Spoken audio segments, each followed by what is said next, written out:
Hello, Kim 107 students. This is our second video for Chapter 4 on climate change. We're going to look at some graphs now.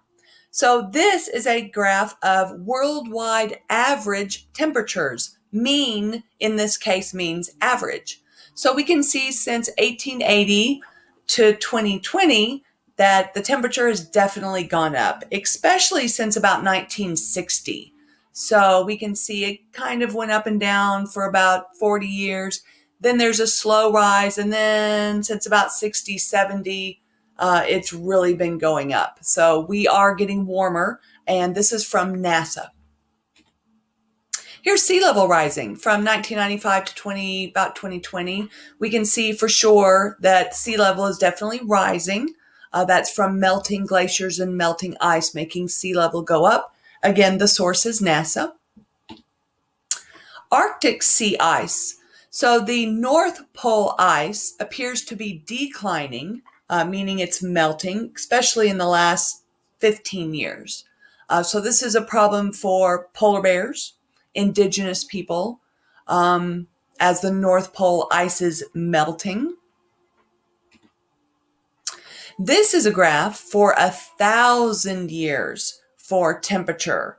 So we can see the temperature was largely stable. I mean, there's ups and downs, but it's pretty stable from 1,000 years ago to about 100 years ago. And then if you look at the red right here by me, we have this sudden increase. So if you put this in perspective, the quick change is what is so concerning. Temperatures do go up and down naturally, but they don't go up and down this fast naturally. We're like steady, steady, steady, then whoop, it's going up super fast. It's like, oh crap, what is that about? So that's very troublesome. This is a great slide. We have all the major continents and we have two zones, a pink zone and a blue zone. The pink zone is modeled after if greenhouse gases are being affected by humans, we expect to be in the pink zone. So that's the human influence zone. The blue zone would be what would nature do by itself without humans? For all the people who say humans aren't influencing the climate, then we should be in the blue zone. So the black line is reality. It's what really happened. And these are graphs of temperature, of course, temperature. So we can see in North America, the black line goes up and it's in the pink. South America, the black line's in the pink. Europe, the black line's in the pink and really goes up. Africa, the black line's in the pink and it really goes up. Asia, the black line's in the pink and it really goes up. Same for Australia.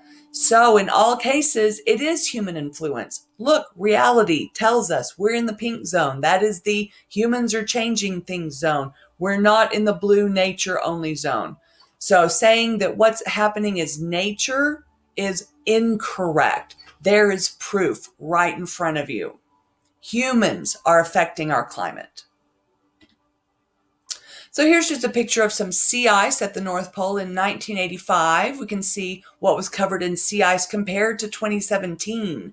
Wow, big difference, big difference. Here's carbon dioxide, one of our greenhouse gases, right? CO2, greenhouse gas, and showing how it's been going up for the last couple of decades. It's definitely on the increase. Again, the source is NASA. Here's carbon dioxide put into perspective for 400,000 years. These ups and downs are actually ice ages. So when we're up close to 300, we're warm. When we're down close to 180, we're actually in an ice age for the CO2.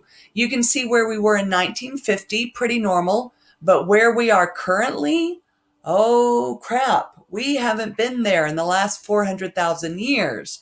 So that's definitely not natural. So CO2 is definitely going up into unnatural levels compared to our history. And this is very concerning.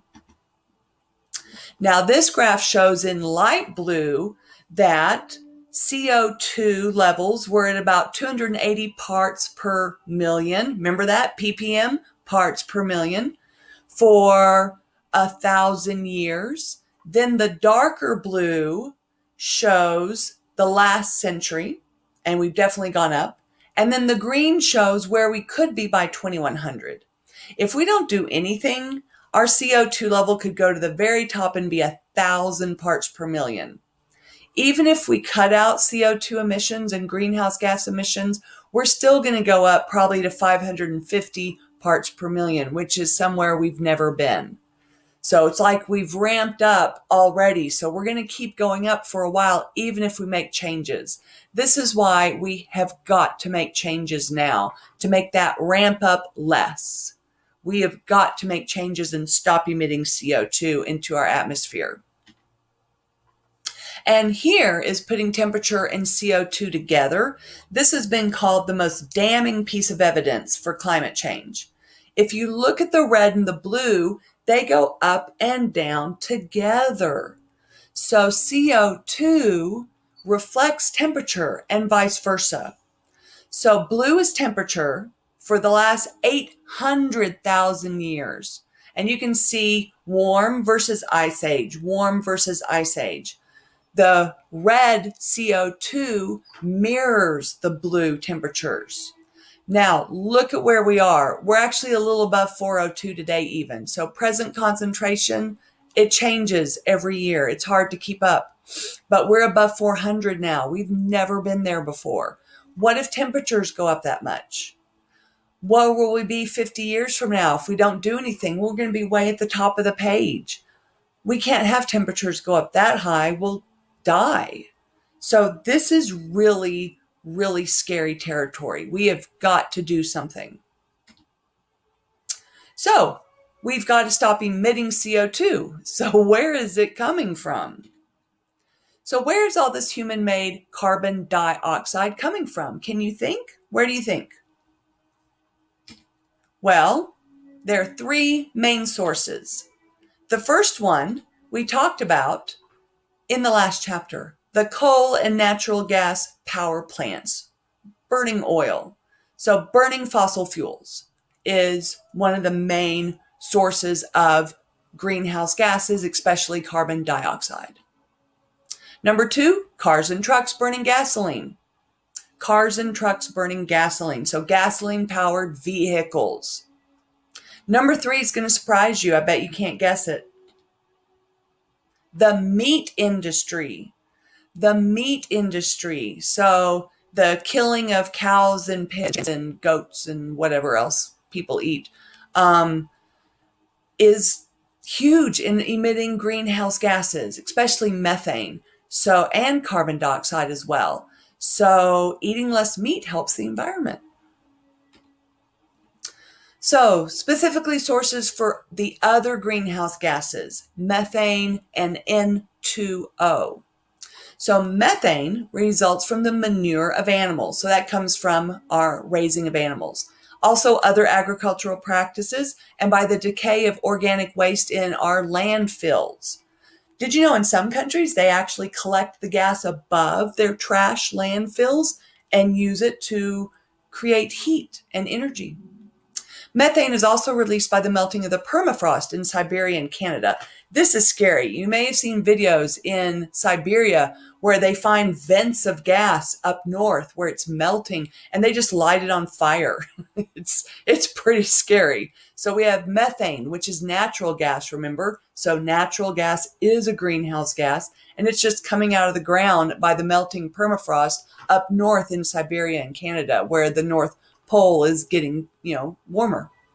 And then N2O, nitrous oxide, is emitted during agricultural and industrial activities, the combustion of fossil fuels, solid waste, and the treatment of wastewater.